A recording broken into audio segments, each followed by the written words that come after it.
عشرہ ذی الحجہ میں عمل صالح کی کیا فضیلت ہے، عمل صالح کی کیا اہمیت ہے، آئیے میں آپ کے سامنے گوشہ گزار کرتا ہوں۔ محترم سامعین حضرات، اسلاف کرام کا یہ عمل رہا ہے، یہ دستور رہا ہے کہ اسلاف کرام جب بھی اس عشرے میں داخل ہوتے یا پھر رمضان کے آخری عشرے میں داخل ہوتے تو کمر بستہ ہو جایا کرتے تھے اور عبادت الہی میں اخلاص کے ساتھ، خلوص کے ساتھ پیوست ہو جایا کرتے تھے، طرح طرح کے عبادات بجا لاتے تھے، اپنے رب کو راضی کرنے کے لیے، رب کی رضا و خوشنودی کے لیے ہمیشہ اسلاف کرام ہماتن گوش رہا کرتے تھے۔ محترم سامعین حضرات، یہ بہت ہی سنہرا چانس، گولڈن چانس ہے ہم مسلمانوں کے لیے کہ ہم لوگوں کو عشرہ ذی الحجہ نصیب ہوا ہے۔ ہم لوگوں کو چاہیے کہ ہم لوگ زیادہ سے زیادہ عبادت الہی میں مصروف رہ کر زیادہ سے زیادہ اللہ رب العالمین کی رضا و خوشنودی کے لیے اعمال بجا لائیں۔ آئیے میں چند عملوں کا آپ کے سامنے ذکر فرماتا ہوں کہ جو ان ایام میں ہم مسلمانوں کو کرنے ہیں۔ عشرہ ذی الحجہ کے مستحب اعمال میں سے پہلا افضل عمل یہ ہے مناسک حج و عمرہ کی ادائیگی کرنا۔ حج و عمرہ کی ادائیگی کرنا یہ افضل عملوں میں سے ایک عمل ہے۔ اس کی بہت ہی زیادہ فضیلت حدیث شریف کے اندر بیان کی گئی ہے۔ رسول اللہ صلی اللہ علیہ وسلم کی سنتوں میں حج و عمرہ کی ادائیگی کی بہت ہی زیادہ فضیلت بیان کی گئی ہے۔ دلیل رسول اکرم صلی اللہ علیہ وسلم کی صحیح حدیث ہے، بخاری و مسلم کی روایت ہے، العمرۃ الی العمرۃ کفارۃ لما بینہما، کہ ایک عمرہ کے بعد دوسرا عمرہ درمیانی گناہوں کا کفارہ ہے۔ کیا ہے؟ درمیانی گناہوں کا کفارہ ہے۔ اور اسی طریقے سے حج کی یہ فضیلت ہے، والحج المبرور، مبرور حج کی فضیلت یہ ہے، لیس لہ جزاء الا الجنہ، کہ اس کا بدلہ صرف اور صرف جنت ہے۔ یہ حج مبرور کا بدلہ ہے میرے بھائیوں۔ اب حج مبرور کسے کہتے ہیں؟ یہ ذہن میں سوال تو بن رہا ہوگا کہ حج مبرور کسے کہتے ہیں؟ حج مبرور ایسا حج جو ہو بہو رسول اکرم صلی اللہ علیہ وسلم کی سنتوں کے اوپر ادا کیا جائے، ایسا حج جو رسول اکرم صلی اللہ علیہ وسلم کی سنتوں کے اوپر ادا کیا جائے، اس کو حج مبرور کہتے ہیں۔ جی، اب آپ سوال یہ بھی کریں گے کہ کون ایسا بد نصیب مسلمان ہے جو حج کی ادائیگی کسی اور کی سنت کے اوپر ادا کرے؟ جی میرے بھائیوں، آج بہت سارے مسلمان آپ کو مل جائیں گے، کہنے کے تو ہم مسلمان ہیں، جب ہم جاتے ہیں حج کو تو آپ دیکھ رہے ہوں گے بہت سارے مسلمان جاتے ہیں، پہلے طواف کر لیں گے، طواف کرنے کے بعد الٹے پاؤں لوٹ کے آئیں گے، الٹے پاؤں، اور اس سے سوال کیا جائے تو یہ کیا کہا جاتا ہے کہ بھائی خانہ کعبہ کو پیٹھ نہیں دکھانا چاہیے۔ اس طریقے کے بدعات و خرافات میں ہم ملوث ہیں۔ وہاں جانے کے بعد ہم خانہ کعبہ کے غلاف کے دھاگے کاٹ لیتے ہیں تبرکن، اور تبرک کے طور پہ اسے گھر لے آتے ہیں۔ ارے حد تو جب ہو گئی کہ لوگ وہاں کی مٹی بھی اٹھا کر کے لے آتے ہیں اور سمجھتے یہ تبرک ہے۔ میرے بھائیو، کیا آپ نے رسول اکرم صلی اللہ علیہ وسلم اور آپ کے اصحاب کے عقیدے کا جائزہ نہیں لیا؟ ہمارا عقیدہ اتنا کمزور ہے میرے بھائیو، تو بھلا بتاؤ ہمارے اعمال کیسے قبول ہوں گے؟ حج مبرور اسے تھوڑا ہی کہتے ہیں، حج مبرور کا یہ معنی تھوڑا ہی ہوتا۔ کیا اللہ کے رسول صلی اللہ علیہ وسلم نے کبھی بھی خانہ کعبہ کے طواف کے بعد الٹے پاؤں کبھی باہر نکلے ہوں؟ کیا آپ کے اصحاب نے ایسا کیا ہے؟ نہیں کیا ہے۔ ارے اصحاب کے عقیدے تو اتنے اچھے تھے، صحیح بخاری اٹھاؤ، حضرت عمر رضی اللہ تعالیٰ عنہ خانہ کعبہ کی طواف کر لیے اور حجر اسود کا بوسہ دیا۔ حجر اسود کو بوسہ دیا. اور معلوم ہے حضرت عمر رضی اللہ تعالیٰ عنہ نے کیا فرمایا؟ اے حجر اسود، اے حجر اسود، میں جانتا ہوں کہ تو ایک پتھر ہے، تو نہ ہی کسی کو نفع دے سکتا ہے اور نہ ہی نقصان کا مالک ہے، لیکن میں تجھے بوسہ اس لیے دے رہا ہوں کہ میں نے رسول اکرم صلی اللہ علیہ وسلم کو تمہیں بوسہ دے ہوئے دیکھا ہے. اگر رسول اکرم صلی اللہ علیہ وسلم تمہیں بوسہ نہیں دیتے تو میں تمہیں بوسہ نہیں دے سکتا. بھلا بتائیں، عقیدہ اتنا مضبوط مسلمانوں کا، لیکن آج کے مسلمان ایسے ہیں کہ شاعر کیا کہتا ہے؟ یہ مسلمان ہے جسے دیکھ کے شرمائے یہود. شیطان بھی شرما جائے میرے بھائیوں، ہم ایسے ایسے عمل میں ملوث ہیں، ایسے ایسے گناہ عظیم کرتے ہیں. تو ایسا حج جو رسول اکرم صلی اللہ علیہ وسلم کے سنت کے عین مطابق ادا کیا جائے، اس حج کو حج مبرور کہتے ہیں. تو اس عشرہ ذی الحجہ میں سب سے افضل عمل یہ ہے کہ ہم حج و عمرہ کی ادائیگی کریں. اس کے بعد اس عشرہ ذی الحجہ میں مستحب اعمال میں سے ایک عمل ہے روزہ رکھنا. یہ روزہ میرے بھائیوں اللہ رب العالمین کو بہت ہی زیادہ محبوب ہے. محبوب کس معنی میں؟ پیارے حبیب صلی اللہ علیہ وسلم کی روایت ہے، ما من عبد یصوم یوما فی سبیل اللہ الا بعد اللہ بذلک اليوم وجہہ عن النار 70 خریفا. رواہ البخاری، حدیث نمبر 2840.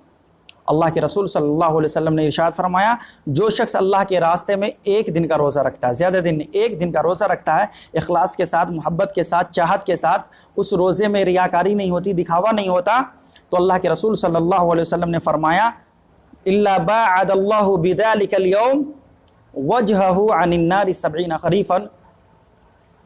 تو اللہ رب العالمین اس بندے کے چہرے کو قیامت کے دن جہنم سے 70 سال کی مسافت تک دور فرما دے گا. یہ ہے ایک دن صرف اللہ رب العالمین کے لیے روزہ رکھنے کا ثواب. اسی طریقے سے عشرہ ذی الحجہ میں اللہ کے رسول صلی اللہ علیہ وسلم بطور خاص روزہ رکھا کرتے تھے. دلیل سنن ابو داؤد حدیث نمبر 2437. کان رسول اللہ صلی اللہ علیہ وسلم یصوم 9 ذی الحجہ، کہ اللہ کے رسول صلی اللہ علیہ وسلم شروع کے 9 ذی الحجہ تک روزہ رکھا کرتے تھے. اللہ کے رسول صلی اللہ علیہ وسلم کا یہ معمول تھا کہ رسول اکرم صلی اللہ علیہ وسلم عشرہ ذی الحجہ کے 9 ذی الحجہ تک روزہ رکھا کرتے تھے. اسی طریقے سے مہینے میں 3 دن روزہ رکھا کرتے تھے، اور اسی طریقے سے یوم عاشورہ کا بھی روزہ رکھا کرتے تھے. اسی طریقے سے اللہ کے رسول صلی اللہ علیہ وسلم کا یہ معمول تھا، اور آپ صلی اللہ علیہ وسلم کے اصحاب کا یہ معمول تھا. اسی طریقے سے اسلاف کرام کا یہ معمول رہا ہے کہ عشرہ ذی الحجہ میں زیادہ سے زیادہ نفلی عبادات میں اپنے وقت کو گزارتے. یعنی فرض نمازیں تو پڑھتے ہی، لیکن فرض نماز کے ساتھ ساتھ نفلی نمازوں میں بھی مشغول رہا کرتے تھے.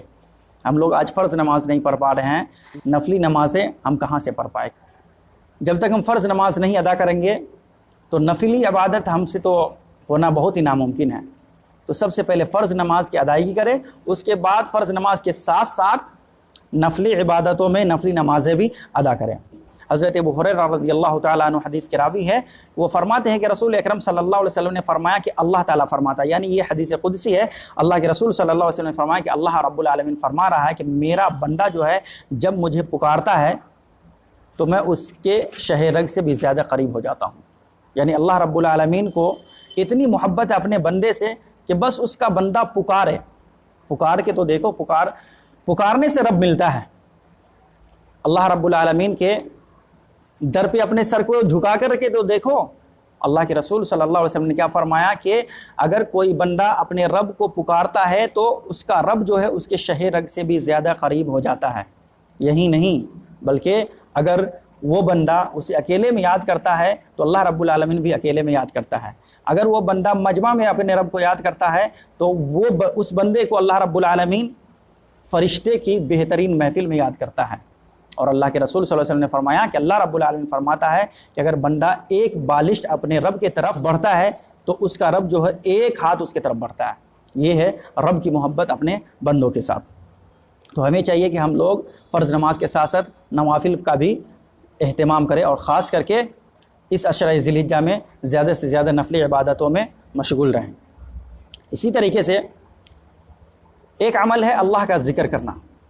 اب اللہ کا ذکر کیا ہے میرے بھائیو؟